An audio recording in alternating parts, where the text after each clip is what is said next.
Nous vous saluons tous au nom du Seigneur et Sauveur Jésus-Christ. Je sais que vous êtes tellement nombreux en train de suivre cette émission. 30 minutes avec typologue. Aujourd'hui, c'est vraiment spécial parce que nous avons ici un serviteur de Dieu. Avec lui, nous allons essayer de développer un peu quelques sujets concernant le message de l'ère, concernant ces messages où a créé beaucoup des embouteillages, beaucoup de problèmes dans le monde du message. Alors avec le pasteur, nous allons chercher un peu à aller un peu en profondeur pour comprendre un peu ce que William Branham dit dans ce message. Comme je disais, bonjour pasteur. Bonjour.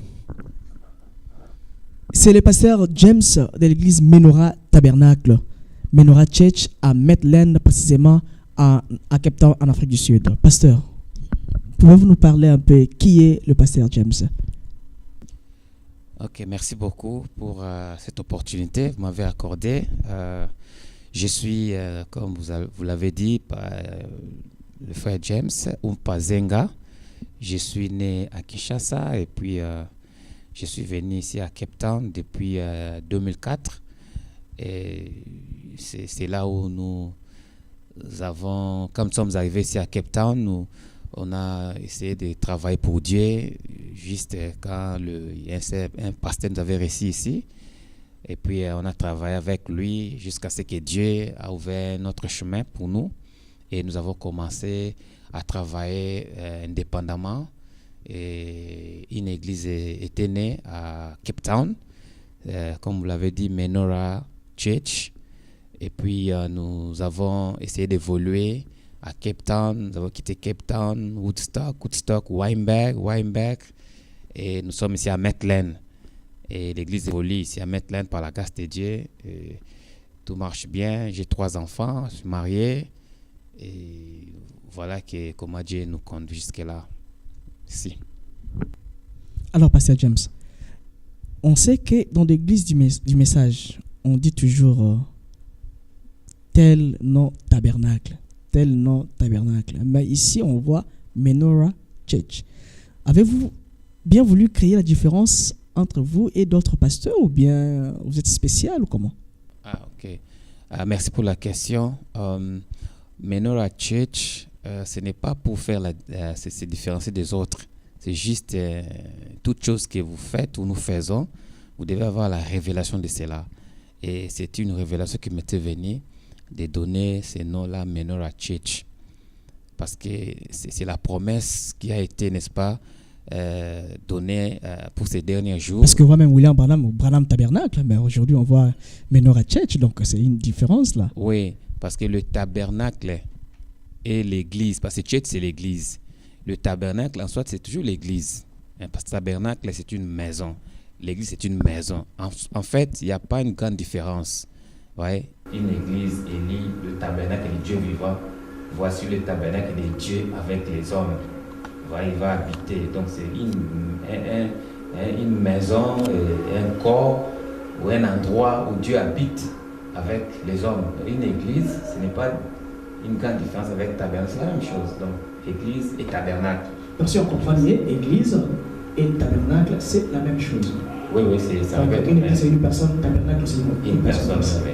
Ok, donc comprenez que ça commence déjà bien avec le pasteur James Zinga Umpa, c'est ça, non? Yes. Donc ça commence déjà bien. Chers téléspectateurs, nous allons vraiment parler d'un sujet qui a embrayé beaucoup de gens dans le message aujourd'hui. C'est concernant le mariage, la bénédiction du mariage. Pasteur James, avez-vous déjà béni quelques mariages dans votre église? Oui, par la grâce de Dieu.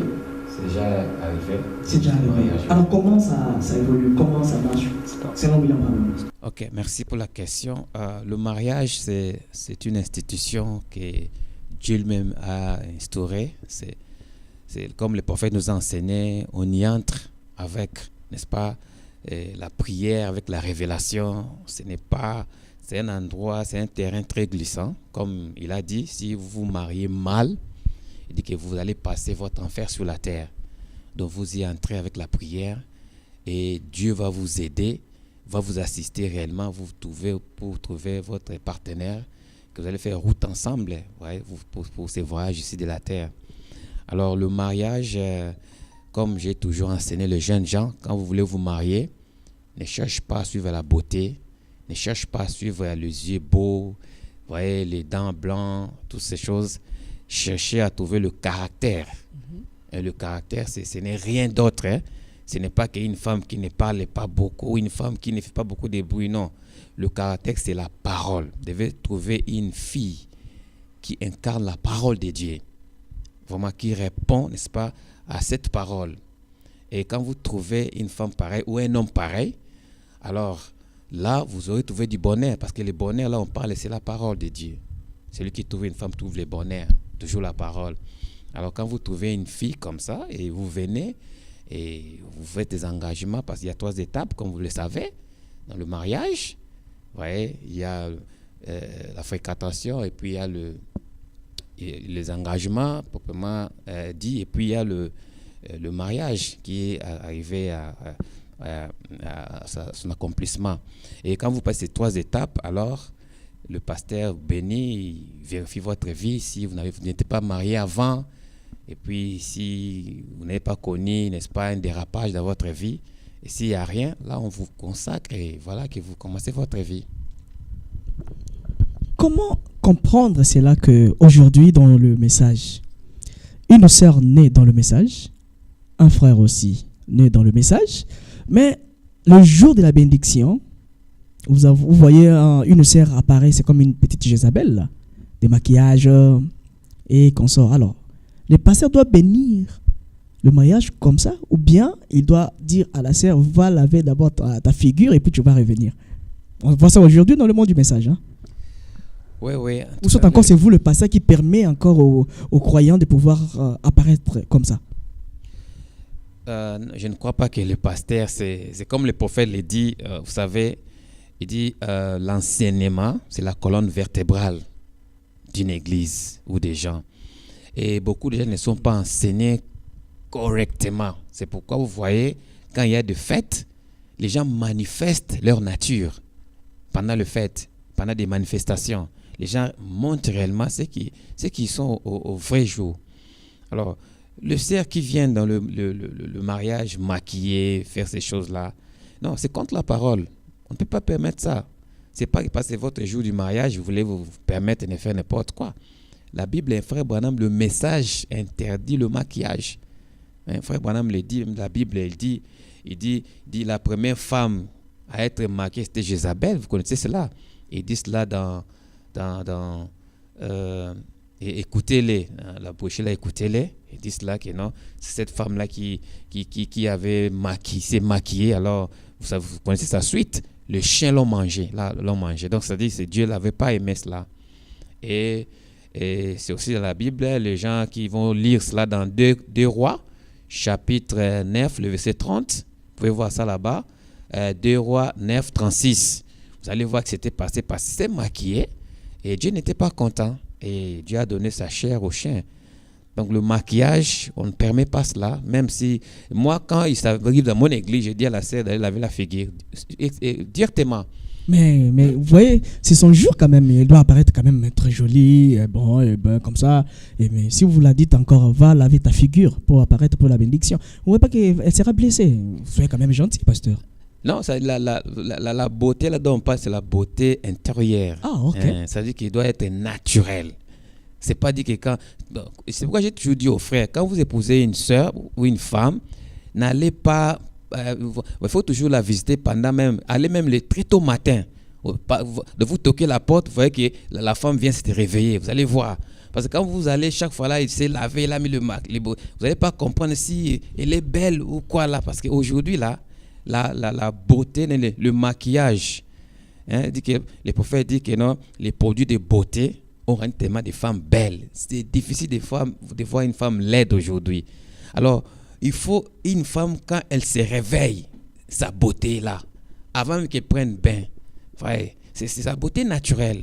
Donc, vous le jeune célibataire, donc, il faut réveiller-vous le matin, aller voir vos fiancés pendant qu'ils sont encore au lit pendant qu'ils se réveillent. Donc, c'est ça la meilleure manière de voir vos fiancés s'ils sont belles ou pas. C'est ça, non? Si vous voulez bien, parce que ça vous parlez de la beauté. Non, vous voyez une femme naturelle, c'est ça la beauté. L'habillement maintenant du côté du frère.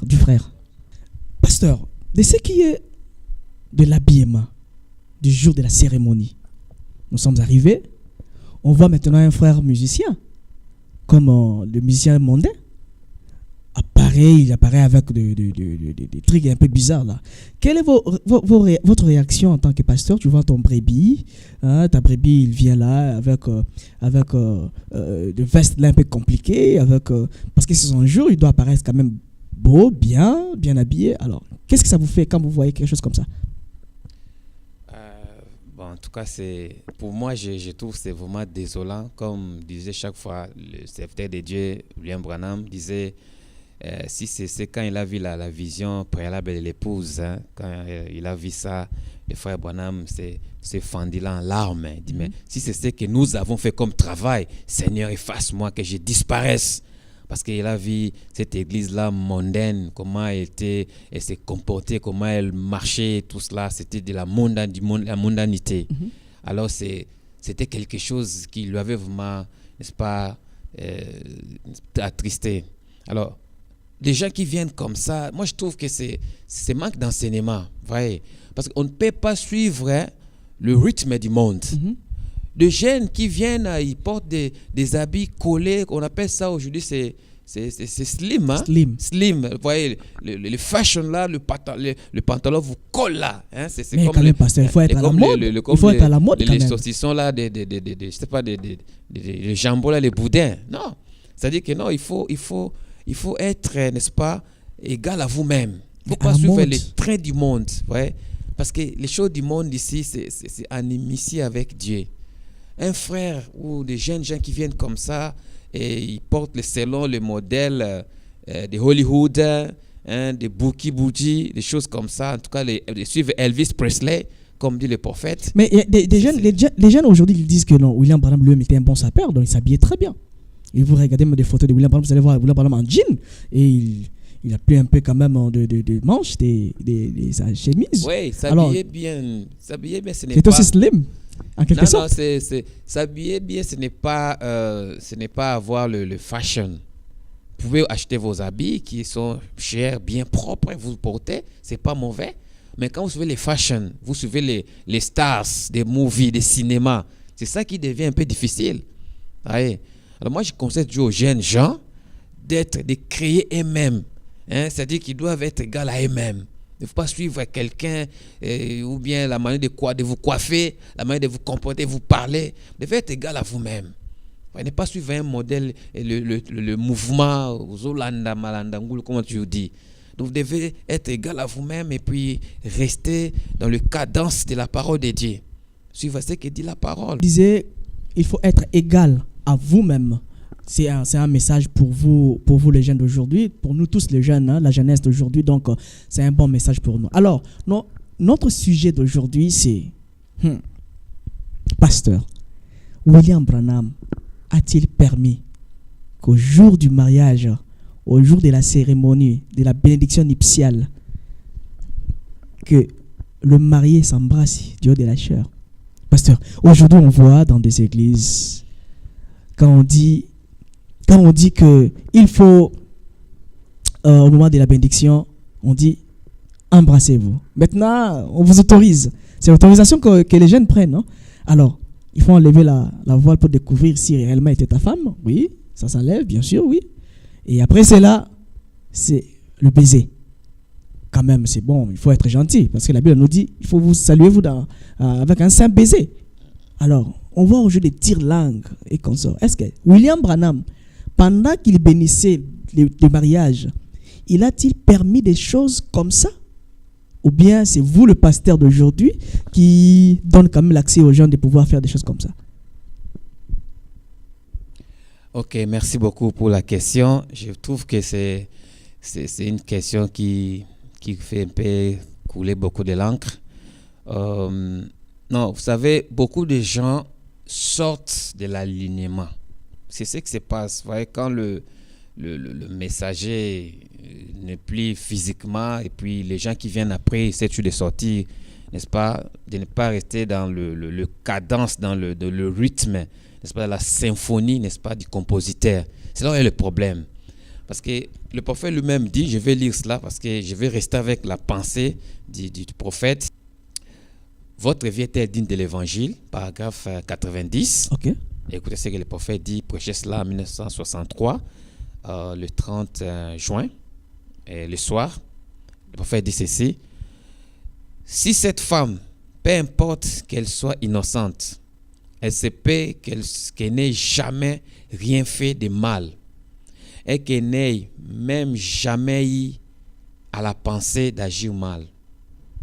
Mais ce pécheur qui a regardé la femme gracieuse de cette femme, cette forme est gracieuse, sachant qu'il est un mâle, et le sexe féminin est dans le glande de l'un d'eux, et le sexe masculin dans le glande de l'autre, et que ce pécheur va devoir répondre de ça au jour du jugement.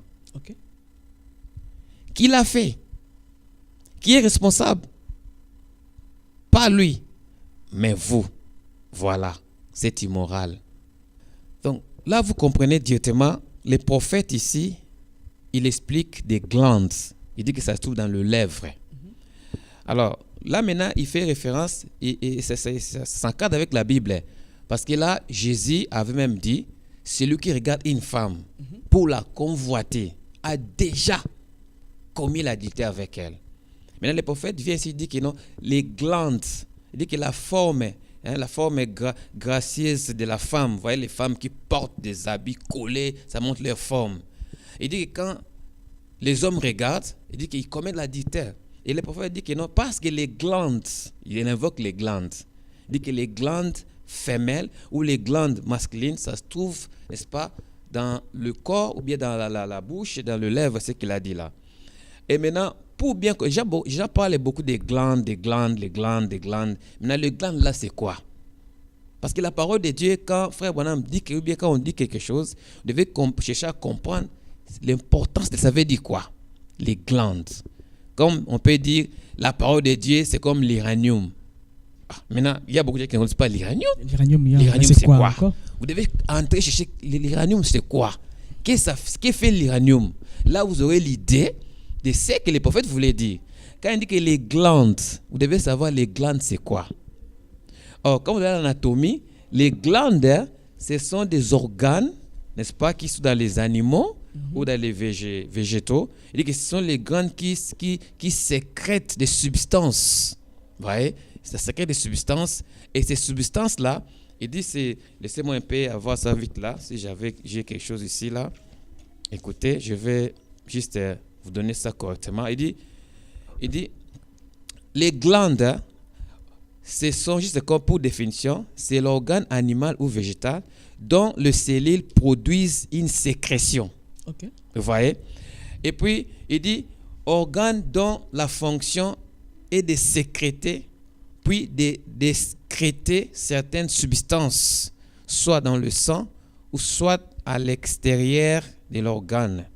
Vous voyez? Alors maintenant, ces choses ici disent que les glandes, ce sont des organes qui sécrètent, vous voyez cela, des substances.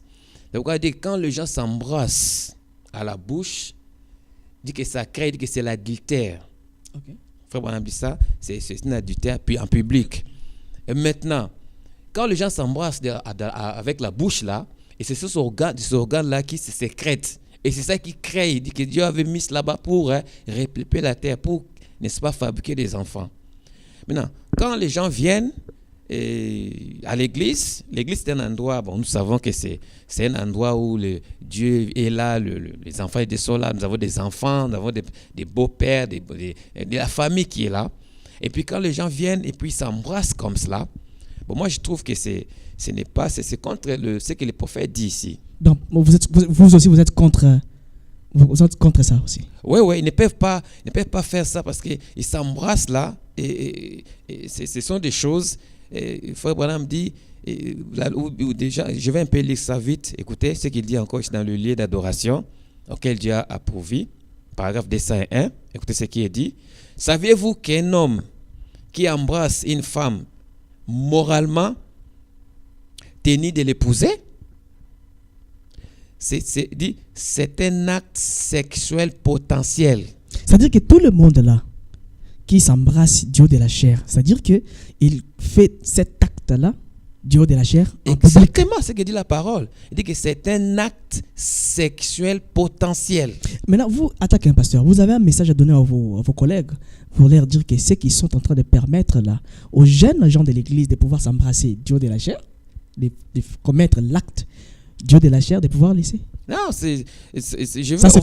on va arriver, donc on va lire les prophètes. Il dit que c'est un acte sexuel potentiel. Il dit certainement. Il dit oui, messieurs. Il dit qu'est-ce que c'est? Il dit ce sont les glandes masculines dans le lèvre de l'homme et les glandes féminines. Quand les glandes masculines et féminines s'unissent, c'est sexuel. Vous comprenez? Nous faisons la pornographie. Alors maintenant, nous allons maintenant voir ça du haut de la chair ici. Les gens font cet adultère, ce sexe-là publiquement. En public. Ouais. Maintenant, on va arriver, les gens peuvent se demander, maintenant, est-ce que Frère Branham ne permettait pas aux gens de faire ça au Branham Tabernacle? Écoutez ce que le Frère Branham, je vais lire une citation qui va peut-être nous aider ensemble ici. Écoutez, il dit, dans l'union invisible de l'épouse, paragraphe 98, là, de 65, le 25 novembre, là. Écoutez. Maintenant, écoutez, Frère Branham, il a répété d'abord ce que Jésus avait dit, c'est lui qui regarde une femme dans son cœur, toutes ces choses-là. Maintenant, écoutez, il dit, alors que les glandes sexuelles se trouvent dans le lèvre, l'homme qui embrasse une femme, en effet, il a commis potentiellement un adultère. Les glandes sexuelles se trouvent dans le lèvre de la femme et dans le lèvre de l'homme. Maintenant, écoutez. Il dit, il pourrait lui baiser la main. Il n'y aurait pas d'union des glandes sexuelles. Vous comprenez? Donc, moi, je permets aux frères, si ils n'ont pas encore fini leur désir de baiser le monde là, ils peuvent baiser la sœur par la main. Prenez la main. Peut-être, il n'y aura pas de mélange des glandes. C'est Frère Branham dit, il pourrait lui baiser la main. Alors, à la joue aussi, Frère Branham a interdit aussi. Non, pas à la joue. Mais quand même je vous ai dit que les glandes, ce sont des organes, n'est-ce pas, qui produisent, qui sécrètent des substances. Vous voyez cela? Et quand vous venez de faire attention, parce que je vous dis que ces organes-là, les glandes, ça se trouve où? Quand vous avez l'anatomie, on va voir que les glandes se trouvent dans les joues. À l'intérieur de la joue, il y a des glandes. Des glandes ici, dans le lèvre, ici. Il y a des glandes. Et puis, quelque part ici, à la mâchoire, des glandes qui se trouvent là. Donc, ça est ici, la joue ici. Et la langue aussi, ici, là, au début. Ça est là. Donc, l'anatomie nous a précisé où se trouvent les glandes. Vous allez voir. Et vous allez faire ça. Quand vous venez, s'il y a des glandes ici dans les joues, faites attention. Vous baisez comme ça, vous bougez les glandes là, ça produit les sécrétions, vous commettez l'adultère. Donc l'adultère, quand les sécrétions là sont en mouvement, vous avez agité cela. Et c'est pourquoi j'ai vu celui qui regarde une femme pour la convoiter. C'est-à-dire qu'en vous là, vous avez excité vos glandes là, cette substance. Alors c'est-à-dire que la meilleure façon de baiser, c'est-à-dire que tu prends la main de la sœur et puis Frère Branham le dit ici, il pourrait lui baiser la main. Mais ça, c'est quand même un jour spécial, pasteur. Sois quand même gentil. C'est une journée spéciale où le frère a dépensé son argent et il veut quand même être honoré. C'est la permission. Mais quand même, là au moins, on doit être gentil. Là, nous restons avec le message. Vous voyez, nous restons avec le message parce qu'on ne veut pas ajouter nos pensées, nos idées. Il dit, il n'y aurait pas d'union des glandes sexuelles. Vous comprenez? Maintenant, question-réponse de 57. Écoutez, ça, on va juste clore un peu, ça, c'est quand même important. Écoutez, il dit, vous devez accueillir à la porte avec un baiser. Ça n'est pas à la femme qui est déjà mariée, qui est à la maison. Et quand votre mari vient du boulot, vous pouvez l'accueillir à la porte avec un baiser. Écoutez, mais avec un baiser. Maintenant, il dit, aussi doux que les jours où vous l'avez embrassé à l'hôtel et qu'il est devenu votre mari. Donc, le jour où vous l'avez donné un baiser, Voyez? Il dit, frère me dit, le jour où vous l'avez embrassé à l'autel et qu'il est devenu votre mari. C'est vrai. Donc à l'autel, ça veut dire à l'église, la femme ou l'homme avait donné un baiser à la femme.